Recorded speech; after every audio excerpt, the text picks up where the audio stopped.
In today's video, the aspect that we're going to explore is how we can be more compassionate with ourselves. And the reason why this is such an important topic as we discuss mindfulness is because one of the things that happens as we start to increase our awareness about all aspects of who we are, our humanity, the good, the bad, and the ugly, is we start to we can have the tendency to be hard on ourselves. And the reason for that is because we might start thinking, oh yeah, I see that I'm not patient, I need to work on that. I see that I'm not very generous, I need to work on that. I see that I'm not this, I see that I'm not that. And that can create a lot of stress and make us feel really crappy about ourselves. So that's not the intention of this work, where the intention is to be really compassionate and gentle with ourselves as we start to have these realizations.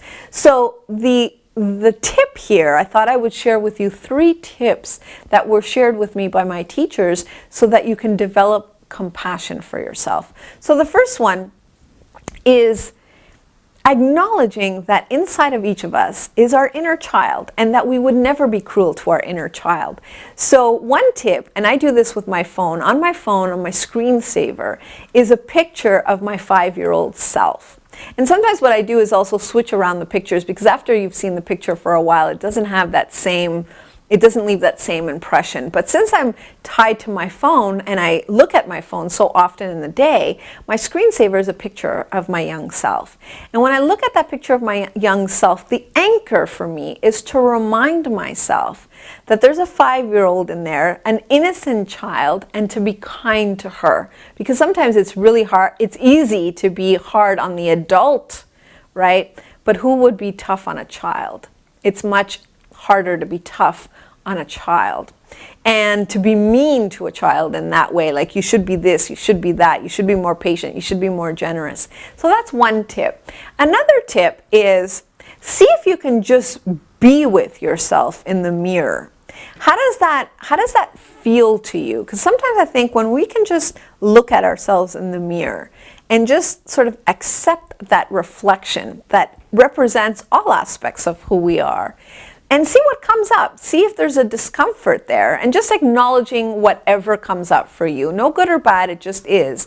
But that's another exercise, is can you be with yourself? And what comes up for you when you attempt to do that? And the third tip, this one's my favorite as well, is writing yourself love notes.